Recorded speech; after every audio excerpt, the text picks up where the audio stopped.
नमस्कार. झुमीज किचन मध्ये आज मी आपल्याला सुरमईचे कालवण दाखवणार आहे. आपल्या जेवणात नेहमी विविधता असावी, वेगवेगळ्या प्रकारची कालवणं करावी. ही सुरमई काय कुठच्याही फिशचं 10-15 कालवणं मी तुम्हाला जरूर दाखवीन वेगवेगळ्या पद्धतीने. आता हे सुरमईचे मी तुकडे घेतलेले आहे. त्याला आपण प्रथम हळद अर्धा चमचा आणि मीठ अर्धा चमचा लावून मॅरिनेट करून ठेवावं. आणि हे चांगलं अर्धा पाऊण तास तरी मॅरिनेट करून ठेवावं,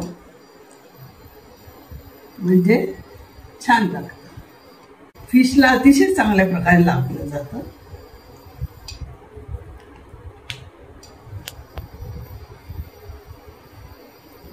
आता हे आपण मॅरिनेट केलेलं फिश थोड्या तेलात जरा परतून घ्यावं.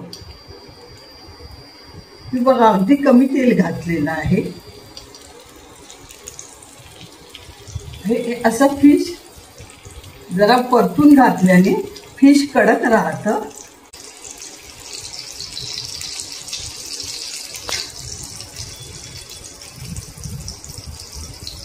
दोन मिनिटांनी परतून घ्यावं.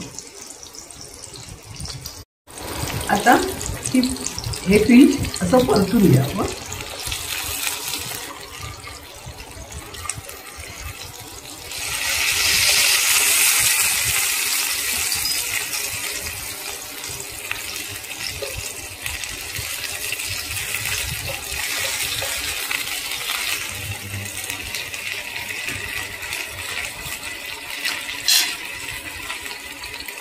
आता दुसऱ्या साईडनी करून घ्यावं.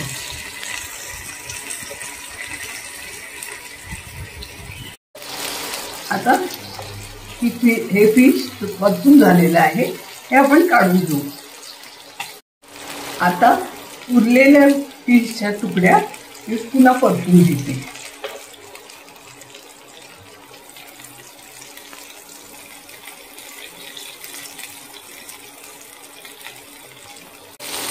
आता या उरलेल्या तुकड्या होत्या त्या पण मी अशाच परतून घेतल्या.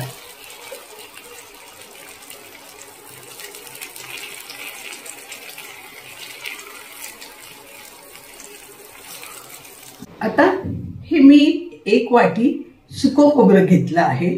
तुम्ही ओलं खोबरं घेतलं तरी चालेल, सुकं घेतलं तरी चालेल, आणि अर्ध ओलं अर्ध सुकं असं केलं तरी चालेल.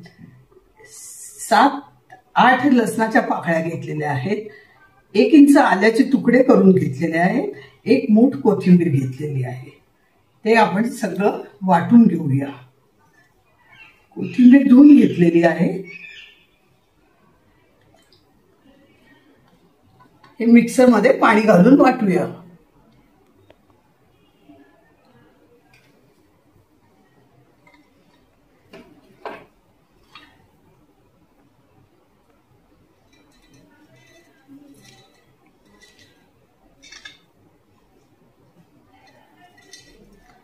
हे वाटण मी मिक्सरमध्ये काढून घेतलेलं आहे. त्याच्यात आपण गरम पाणी घालावं. गरम पाणी घातल्यामुळे काय होतं, वाटण एकदम बारीक वाटलं जातं. हे आपण वाटून घेऊया. आता आपण हे वाटण केलं आहे, त्याच्यात 1 टोमॅटो घालून घेऊया, म्हणजे कालवणाला थोडा आंबटपणा येईल. आणि हे मिश्रण आपण वाटून घेऊया. आता मी या 6-7 लसणाच्या पाकळ्या ठेचून घेतल्या आहेत, त्या आपण या तेलात घालूया.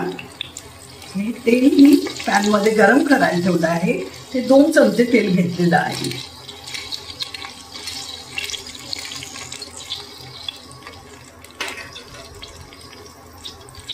आता हा लसूण जरा परतून घेऊया आपण.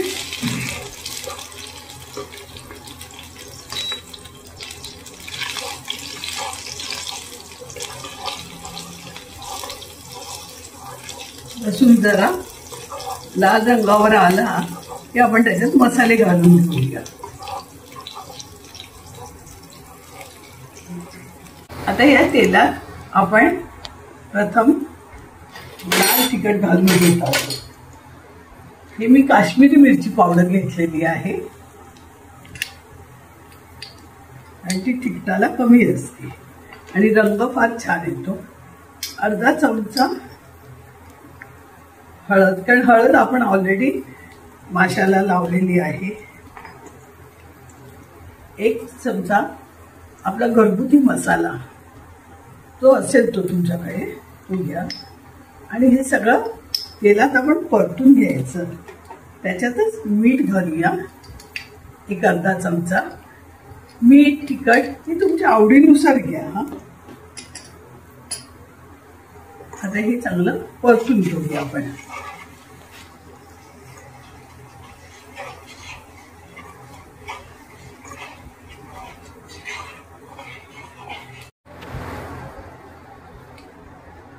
आता तेल चांगलं तापलेलं आहे, मसाला चांगला परतला गेला आहे.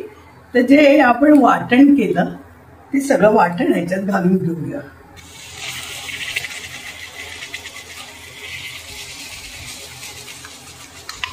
आणि वाटण चांगलं परतून घेऊया तेलात. मसाल्यात खमंग असं परतून घ्यायचं, म्हणजे सगळीकडे घमघमाट सुटला पाहिजे. हे असं परतत राहायचं. एक 5 मिनिटं तरी हे चांगलं परतून घेऊया.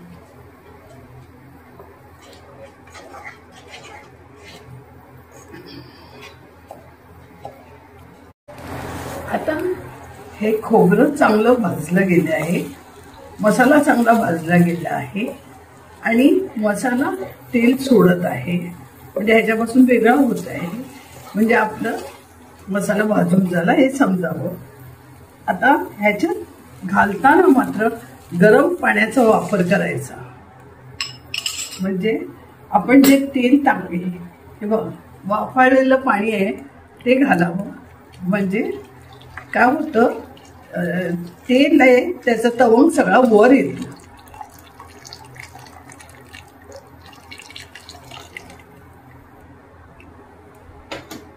हे आधी खोबरं चांगलं शिजवून घेऊया. मंद गॅस असेल तर 10 मिनिटं नाही तर 7-8 मिनिटं तरी शिजवायला लागेल.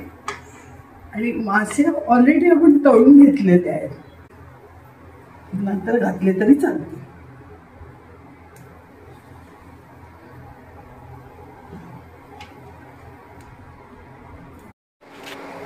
आता आपलं हे कालवण झालेलं आहे, म्हणजे हा तेलाचा तवंग वरती दिसतोय.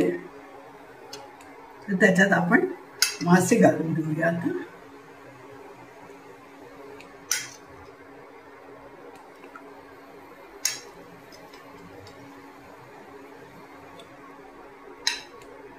किती सुंदर रंग आलाय, वास सुद्धा फार सुंदर येतोय. तुम्हाला जर माझी रेसिपी आवडली असेल तर मला लाईक करा, सबस्क्राईब करा, बेल आयकॉन क्लिक करा, म्हणजे माझ्या पुढील सर्व रेसिपी आपल्याला बघायला मिळतील.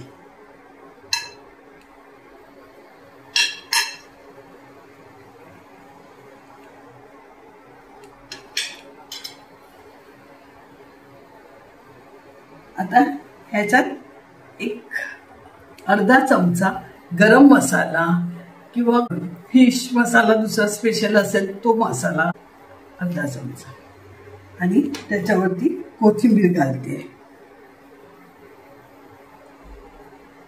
अरे बघ आपलं कालवण किती छान दिसते. आता आणखीन 5 मिनिटं उकळून घेऊया.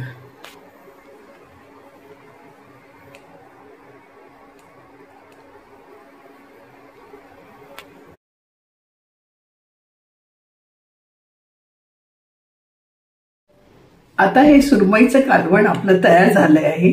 बघा कशी तरी वर आलेली आहे. हे लागायला पण खूप छान लागतं. हे तुम्ही जरूर करून बघा.